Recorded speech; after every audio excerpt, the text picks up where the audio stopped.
siamo a Radio Universal TV, canale 644, frequenza 101.5. Scaricate l'app Radio Universal TV che è totalmente gratuita, oppure seguiteci in streaming su www.radiouniversalfm.it.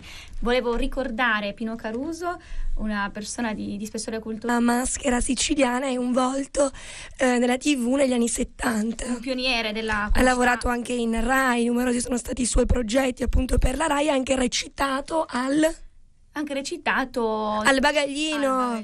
Scusa, non riesco ancora a leggerti nella mente. E allora adesso ascoltiamo la prossima canzone.